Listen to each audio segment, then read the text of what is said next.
Chapter 7 A Mad Tea Party.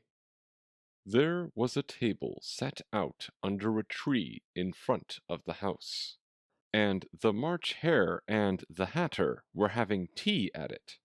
A dormouse was sitting between them, fast asleep, and the other two were using it as a cushion, resting their elbows on it and talking over its head. Very uncomfortable for the dormouse, Thought Alice. only, as it's asleep, I suppose it doesn't mind. The table was a large one, but the three were all crowded together at one corner of it. "No room! No room!" they cried out when they saw Alice coming. There's plenty of room, Said Alice indignantly, and she sat down in a large armchair at one end of the table. Have some wine. The March Hare said in an encouraging tone. Alice looked all round the table, but there was nothing on it but tea. I don't see any wine, she remarked. There isn't any. Said the March Hare. Then it wasn't very civil of you to offer it, Said Alice angrily. It wasn't very civil of you to sit down without being invited, Said the March Hare. I didn't know it was your table. Said Alice. It's laid for a great many more than 3. Your hair wants cutting, said the Hatter. He had been looking at Alice for some time with great curiosity, and this was his first speech. You should learn not to make personal remarks, Alice said with some severity. It's very rude. The Hatter opened his eyes very wide on hearing this, but all he said was, Why is a raven like a writing desk? Come, we shall have some fun now, thought Alice. I'm glad they've begun asking riddles. I believe I can guess that, she added aloud. Do you mean that you think you can find out the answer to it? Said the March Hare. Exactly so, said Alice. Then you should say what you mean, the March Hare went on. I do, Alice hastily replied. At least I mean what I say. That's the same thing, you know. Not the same thing a bit, said the Hatter. You might just as well say that I see what I eat is the same thing as I eat what I see. You might just as well say, added the March Hare, that I like what I get is the same thing as I get what I like.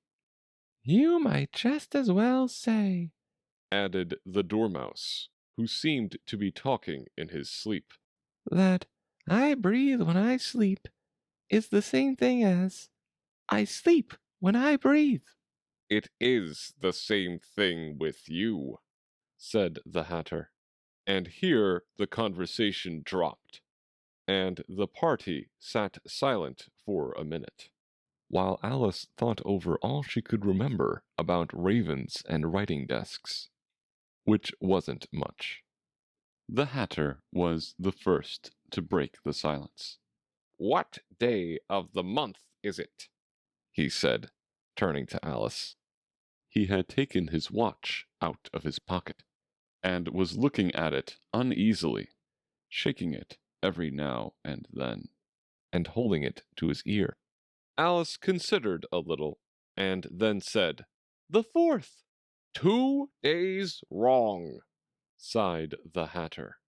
I told you butter wouldn't suit the works, he added, looking angrily at the March Hare. It was the best butter, the March Hare meekly replied. Yes, but some crumbs must have got in as well, the Hatter grumbled. You shouldn't have put it in with the bread knife. The March Hare took the watch and looked at it gloomily. Then he dipped it into his cup of tea and looked at it again. But he could think of nothing better to say than his first remark. It was the best butter, you know. Alice had been looking over his shoulder with some curiosity. What a funny watch, she remarked. It tells the day of the month and doesn't tell what o'clock it is. Why should it? Muttered the Hatter. Does your watch tell you what year it is? Of course not, Alice replied very readily. but that's because it stays the same year for such a long time together, which is just the case with mine, said the Hatter. Alice felt dreadfully puzzled. The Hatter's remark seemed to have no sort of meaning in it, and yet it was certainly English. I don't quite understand you, She said, as politely as she could. The Dormouse is asleep again, said the Hatter. And he poured a little hot tea upon its nose.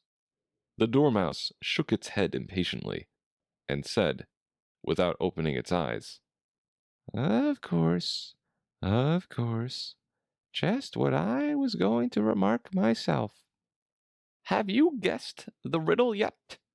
The Hatter said, turning to Alice again. No, I give it up, Alice replied. What's the answer? I haven't the slightest idea, said the Hatter. Nor I, said the March Hare. Alice sighed wearily. I think you might do something better with the time, she said, than waste it in asking riddles that have no answers. If you knew time as well as I do, said the Hatter, you wouldn't talk about wasting it.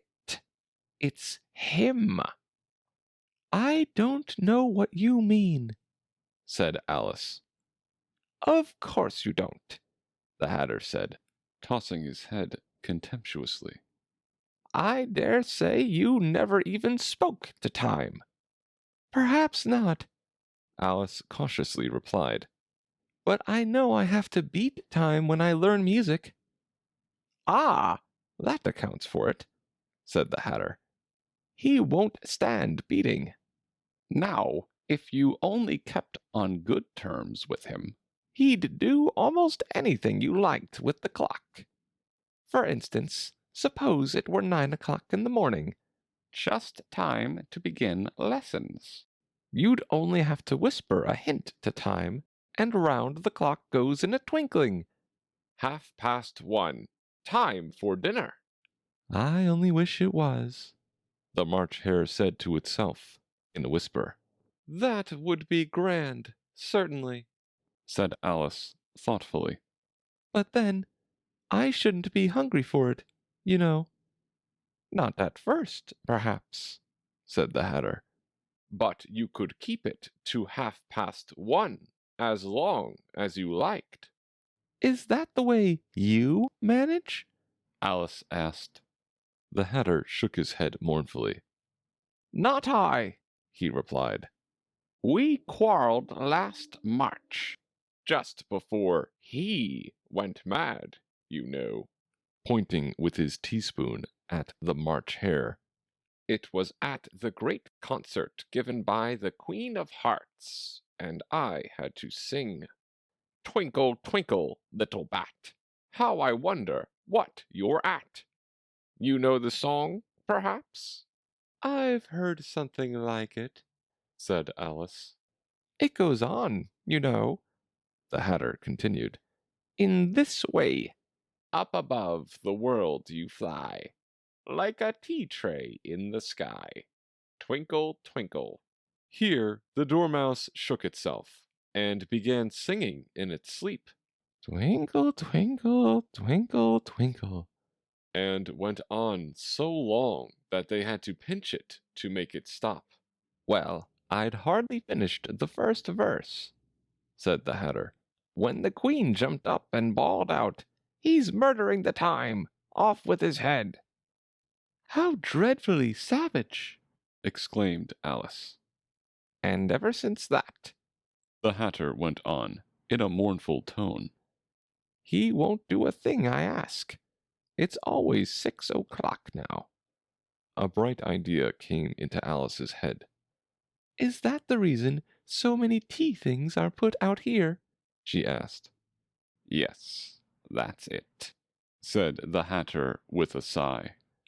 It's always tea time, and we've no time to wash the things between whiles. Then you keep moving round, I suppose? Said Alice. Exactly so, said the Hatter, as the things get used up. But what happens when you come to the beginning again? Alice ventured to ask. Suppose we change the subject, the March Hare interrupted, yawning. I'm getting tired of this. I vote the young lady tells us a story. I'm afraid I don't know one, said Alice, rather alarmed at the proposal. Then the Dormouse shall, they both cried. Wake up, Dormouse! And they pinched it on both sides at once. The Dormouse slowly opened his eyes. I wasn't asleep, he said in a hoarse, feeble voice. I heard every word you fellows were saying. Tell us a story, said the March Hare. Yes, please do, pleaded Alice. And be quick about it, added the Hatter, or you'll be asleep again before it's done. Once upon a time, there were 3 little sisters, the Dormouse began in a great hurry. And their names were Elsie, Lacey, and Tilly, and they lived at the bottom of a well. What did they live on? Said Alice, who always took a great interest in questions of eating and drinking. They lived on treacle, said the Dormouse, after thinking a minute or two. They couldn't have done that, you know, Alice gently remarked. They'd have been ill. So they were, said the Dormouse. Very ill. Alice tried to fancy herself what such an extraordinary ways of living would be like, but it puzzled her too much.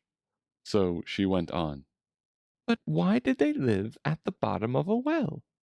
Take some more tea, the March Hare said to Alice, very earnestly. I've had nothing yet, Alice replied in an offended tone. So I can't take more.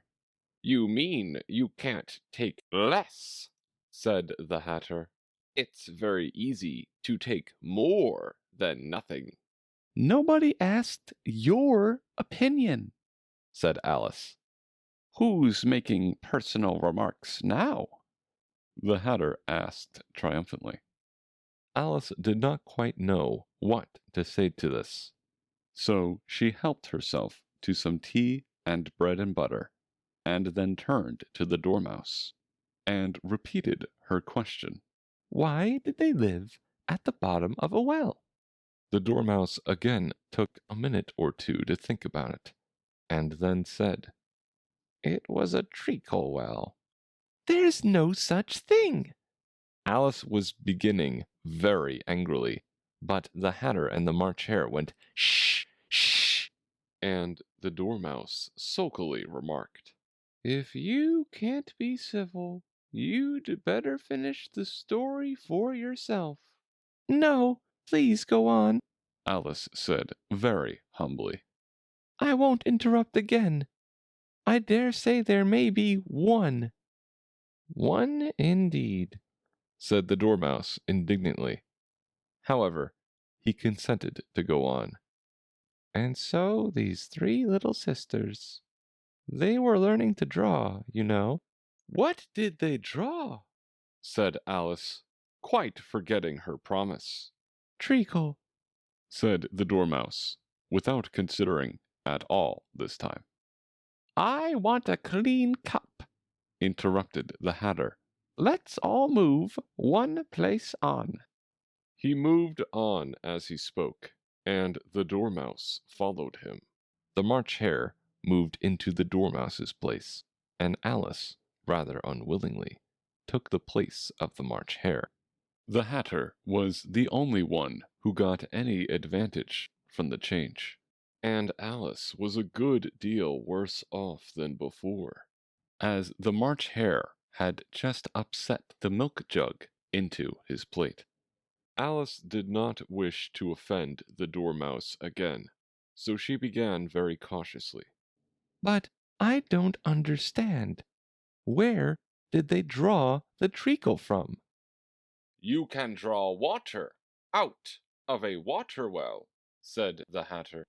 So I should think you could draw treacle out of a treacle well. Stupid? But they were in the well, Alice said to the Dormouse, not choosing to notice this last remark. Of course they were, said the Dormouse. Well in. This answer so confused poor Alice that she let the Dormouse go on for some time without interrupting it. They were learning to draw, the Dormouse went on, yawning and rubbing its eyes, for it was getting very sleepy. and they drew all manner of things. Everything that begins with an M. Why with an M? Said Alice. Why not? Said the March Hare. Alice was silent. The Dormouse had closed its eyes by this time, and was going off into a doze. but On being pinched by the Hatter, it woke up again with a little shriek, and went on. that begins with an M. Such as mousetraps, and the moon, and memory, and muchness. You know, you say things are much of a muchness. Did you ever see such a thing as a drawing of a muchness? Really, now you ask me, said Alice, Very much confused. I don't think. Then you shouldn't talk, said the Hatter. This piece of rudeness was more than Alice could bear. She got up in great disgust and walked off. The Dormouse fell asleep instantly, and neither of the others took the least notice of her going, though she looked back once or twice, half hoping that they would call after her. The last time she saw them, they were trying to put the Dormouse into the teapot. At any rate, I'll never go there again, said Alice as she picked her way through the wood. It's the stupidest tea party I ever was at in all my life. Just as she said this, she noticed that one of the trees had a door leading right into it. That's very curious, she thought. But everything's curious today. I think I may as well go in at once. And in she went. Once more she found herself in the long hall and close to the little glass table. Now I'll manage better this time, she said to herself, and began by taking the little golden key and unlocking the door that led into the garden. Then she went to work nibbling at the mushroom. She had kept a piece of it in her pocket, till she was about a foot high.